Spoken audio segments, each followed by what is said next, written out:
welcome everyone on our channel. This is Ashish Kumar and I welcome you all for yet another session of spoken English training classes given by me. For spoken English, we have been learning many things right over here online, and as far as it is practicable and possible, I'm trying to give you maximum hints, tips, knowledge and ideas so that you can enhance your skills to speak good in English. And in that process, we have been going through a patch of grammar segment and that is tense. हम लोग tense कर रहे हैं अभी कुछ दिनों से और in that we have already come to an end. उसमें भी हम लोग end की ओर पहुंच गए हैं. We have already gone through indefinites. हम लोगों ने 3 indefinites कर लिए. Continuous is also done. Present continuous, past continuous, future continuous भी हमारा हो गया. And in previous video, or I must say in previous class or in yesterday's class, we have already concluded perfect sections और उसमें से बहुत सारी चर्चाएं हुई थी, बहुत सारी बातें हुई थी और वो भी हम लोगों ने क्लियर कर ली.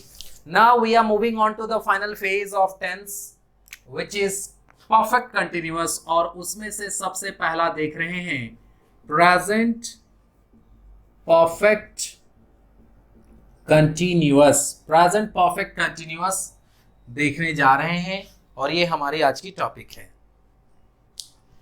ऐसा कोई भी काम जो पास्ट में शुरू होकर वर्तमान में भी कंटिन्यू कर रहा है, चलता आ रहा है, जारी है, उसे ही हम परफेक्ट कंटिन्यूअस टेंस में बनाते हैं.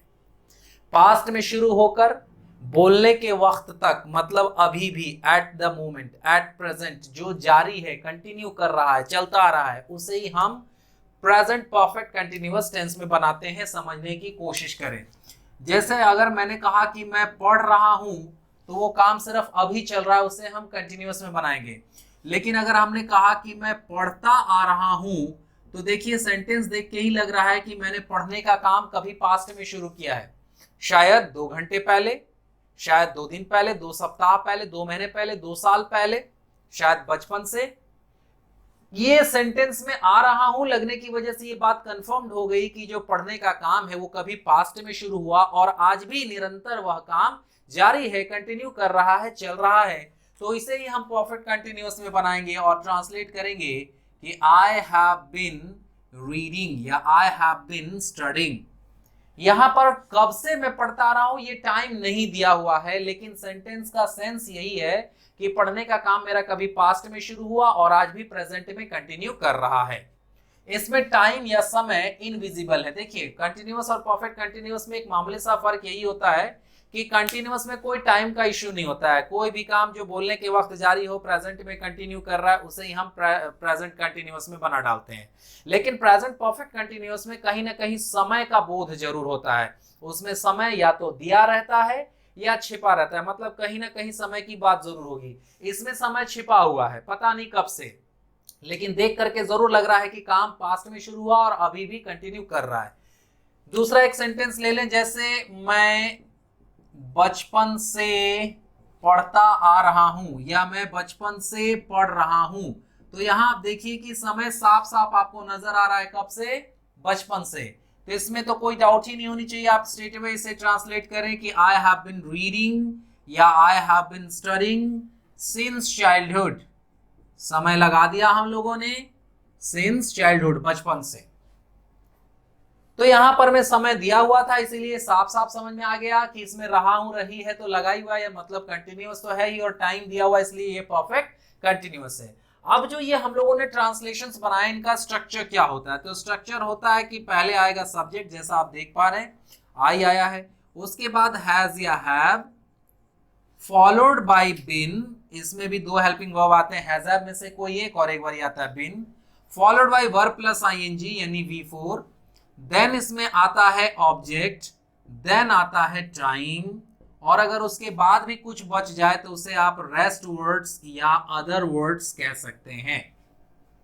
टाइम के पहले ऑफ कोर्स सिंस या फॉर भी आएगा. टाइम लिखने का मतलब ये समझेंगे कि सिंस फॉर प्लस टाइम, ठीक है, वहां सिंस और फॉर छिपा हुआ है. तो ये तो हो गया हमारा अफर्मेटिव स्ट्रक्चर. नेगेटिव करने के लिए आपको कई बारी मैंने बता दिया, और अगर आप ये वीडियो पहली बारी देख रहे हैं तो समझें कि टू मेक एनी सेंटेंस और to convert any sentence into a negative one we need to put no or not somewhere in the sentence. किसी भी वाक्य को नकारात्मक बनाने के लिए हमें उस वाक्य में कहीं ना कहीं ना या नहीं यानी नो या नॉट लगाना पड़ता है। But we can't put no or not anywhere in the sentence, we need to put it along with an auxiliary verb. हम इसे कहीं भी नहीं लगा सकते, इसे जब भी लगाएंगे किसी ना किसी सहायक क्रिया के साथ लगाएंगे, ऑक्सिलियरी वर्ब के साथ लगाएंगे। तो अब आप देख रहे हैं कि यहाँ auxiliary verb has have be है, बीन में है, तो किस में नो नॉट लगाएंगे?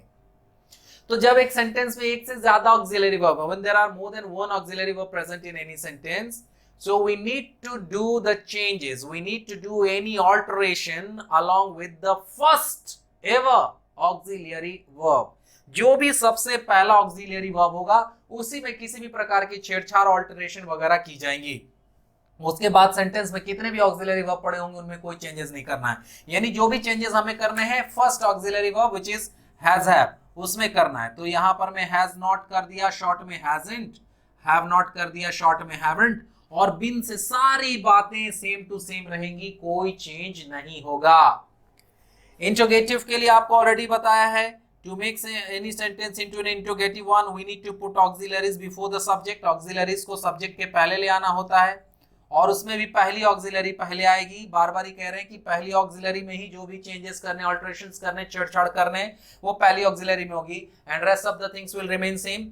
सो let the rest of thing be, and in the end there will be only a question mark. Last में केवल एक ही चीज होगा कि क्वेश्चन मार्क लगा रहेगा।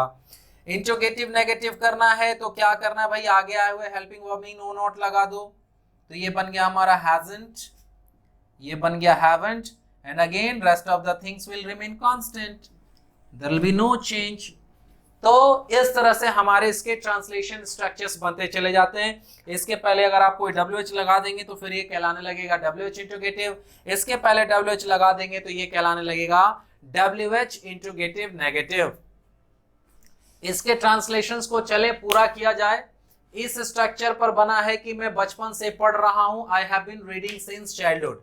अब हमें नेगेटिव बनाना है इस स्ट्रक्चर पर कि मैं बचपन से नहीं पढ़ रहा हूं। क्या बनाएंगे, आई हैवंट या I have not been reading since childhood.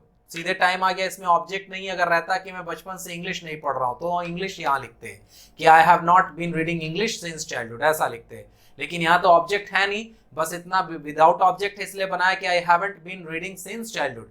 क्या मैं बचपन से पढ़ रहा हूं, तो have I been reading since childhood. क्या मैं बचपन से नहीं पढ़ रहा हूं, तो haven't I been reading since childhood. मैं बचपन से कहां पढ़ रहा हूं, तो कहां की इंग्लिश बस आपको इसके पहले लिख देनी है। कहां की इंग्लिश होती है, वेयर, तो हो गया where have I been reading since childhood.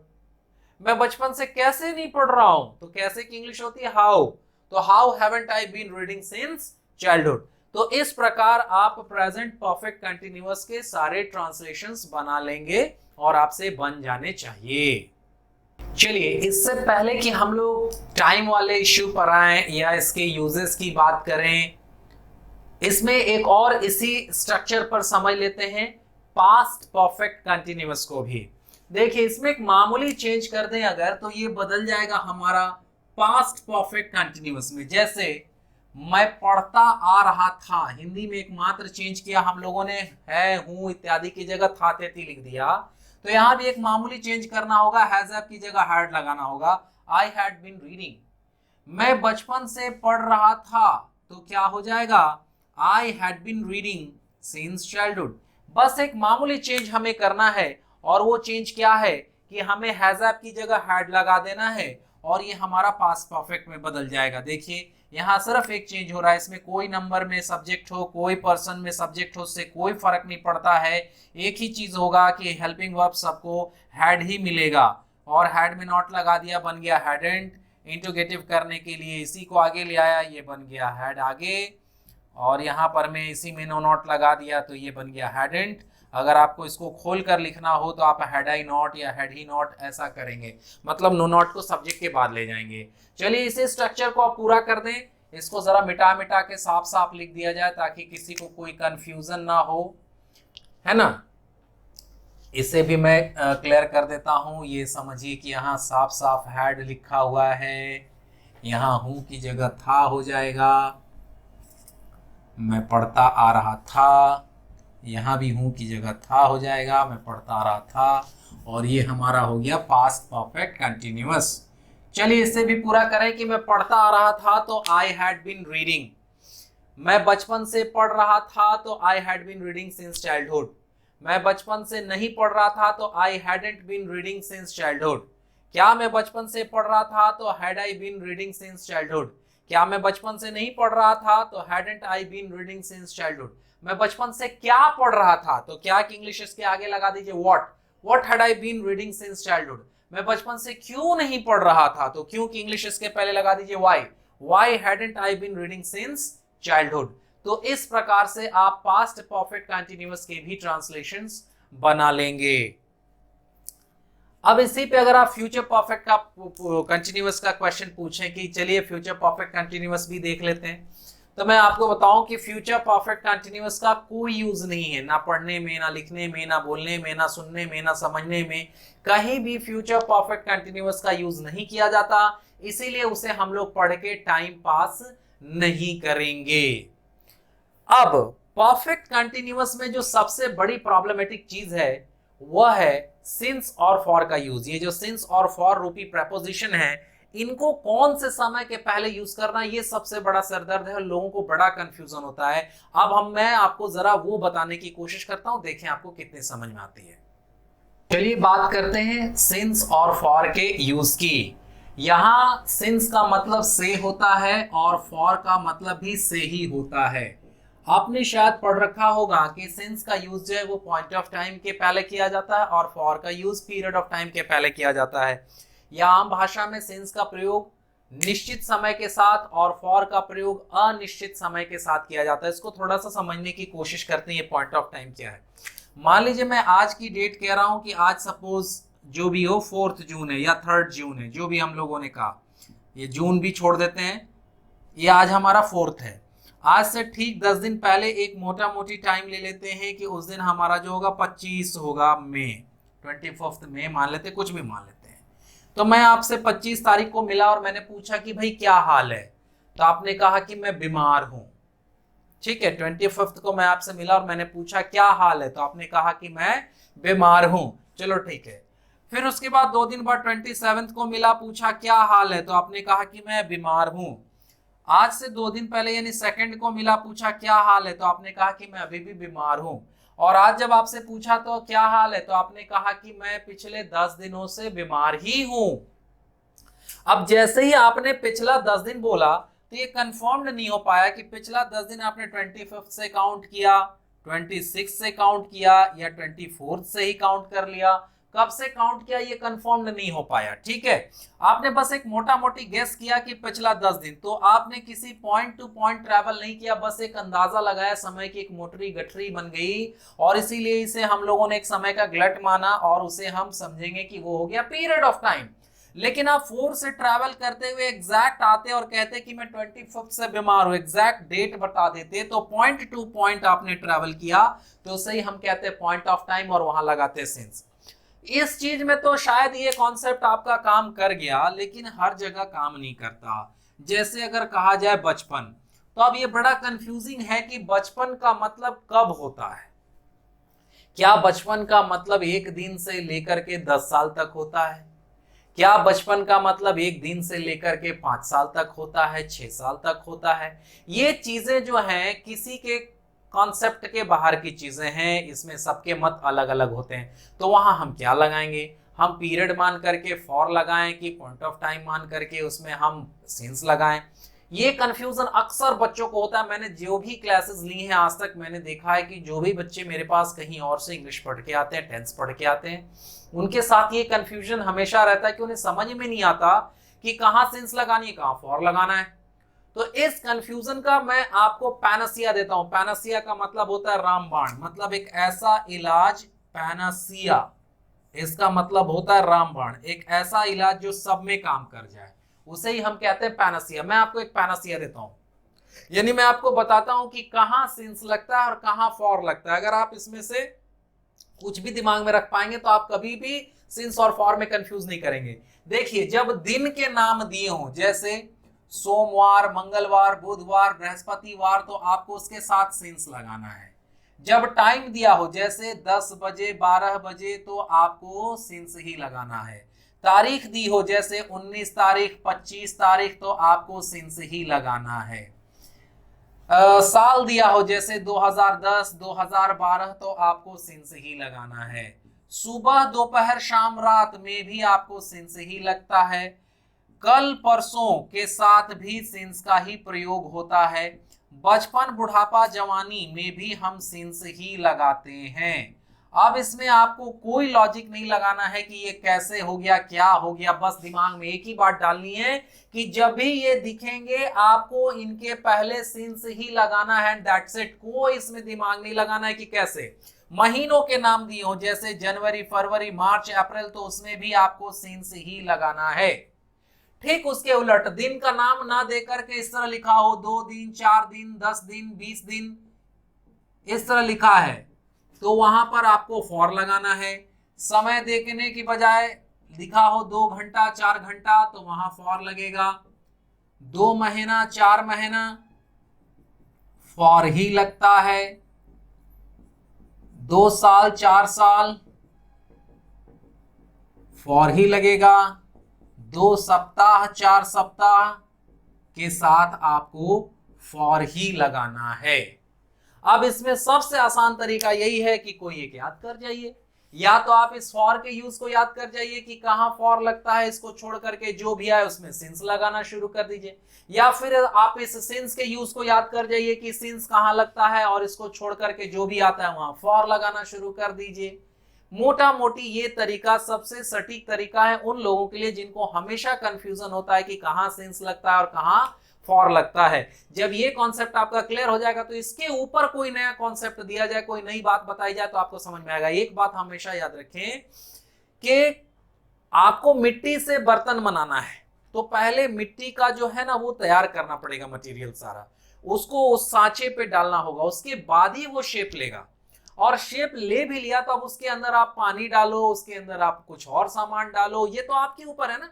तो ये एक तरह का कॉन्सेप्ट दिया मैंने। अगर ये चीजें आपको समझ में आ गई, ये चीज में से कोई एक चीज में भी आपने याद कर लिया और बाकी में लगाना शुरू कर दिया, अगर उसमें कभी कोई कॉन्सेप्ट फेल हो गया तो वो जो टीचर होंगे या जो व्यक्ति होगा जिसने आपकी गलती पकड़ी है तो वो नई बात बताएगा आपको। तो आपको ये जब कंफ्यूजन ही नहीं रहेगा तो नई बात सुनने में आपको आसानी होगी, समझने में आसानी होगी। लेकिन जब ये कंफ्यूजन हमेशा बना ही हुआ है कि सिंस कहां लगता है फॉर कहां लगता है तो हमेशा आपको परेशानी बनी ही रहेगी। और जब परेशानी बनी हुई है तो उस पर कितना भी कोई चीज सिखा दिया जाए डाल दिया जाए कुछ होना जाना नहीं है। इसलिए ये मेरा रामबाण रहा, आप इसमें से कोई एक याद कर लें और बाकी की जगह अगर ये याद करते हैं तो इसमें जो भी आ जाए सिंस लगाना शुरू कर दें। इसको अगर याद करते तो इसको छोड़ के जो भी आ जाए उसमें फॉर लगाना शुरू कर दें। और अगर ऐसा करेंगे तो मुझे लगता है कि आपका सिंस फॉर का जो कॉन्सेप्ट है वो क्लियर रहेगा, आपको कोई परेशानी नहीं होने वाली है। तो ये था हमारा ओवरऑल प्रेजेंट परफेक्ट कंटिन्यूअस और पास्ट परफेक्ट कंटिन्यूअस का सारा स्ट्रक्चर और सारी बातें इससे जुड़ी हुई। अब हमारे पास बच रहा है सिर्फ एक ही चीज और वो है टेंस का मिसलेनियस सेक्शन। और जैसे ही हमारा मिसलेनियस सेक्शन खत्म होता है हमारा टेंस खत्म हो जाएगा, फिर हम लोग स्पोकन इंग्लिश से रिलेटेड और कुछ बातों पर आएंगे, कुछ और प्रैक्टिसेस वगैरह पर आएंगे। फिलहाल अभी इसमें कुछ एक आध दो चीजें छूटी हुई हैं जिसे हम मिसलेनियस सेक्शन में अगली बारी करेंगे, यानी नेक्स्ट वीडियो में मैं आपको वो सारी चीजें बताऊंगा। लेकिन क्योंकि अगर ये सारी चीजें आपको समझ में आ गई, आपने ये वीडियो देखा, ये क्लास करा और आपको सारी चीजें समझ में आ गई, तो मेरा एक क्वेश्चन तो पूछना बनता है यार। सारा तो आप ट्रांसलेशन अपनी बुक से बना ही रहे होगे, जो भी इश्यूज आ रही होंगी वो आप पूछ ही रहोगे, लेकिन उसके अलावा मैं आपको एक क्वेश्चन देता हूं, इस क्वेश्चन को आप मेरे लिए ट्रांसलेट करके रखना और अगर बन पाए तो वेल एंड गुड, नहीं बन पाए तो मैं आपको फिर बताऊंगा। देखिए क्वेश्चन है कि एक बंदर 4 दिनों से आम की तलाश में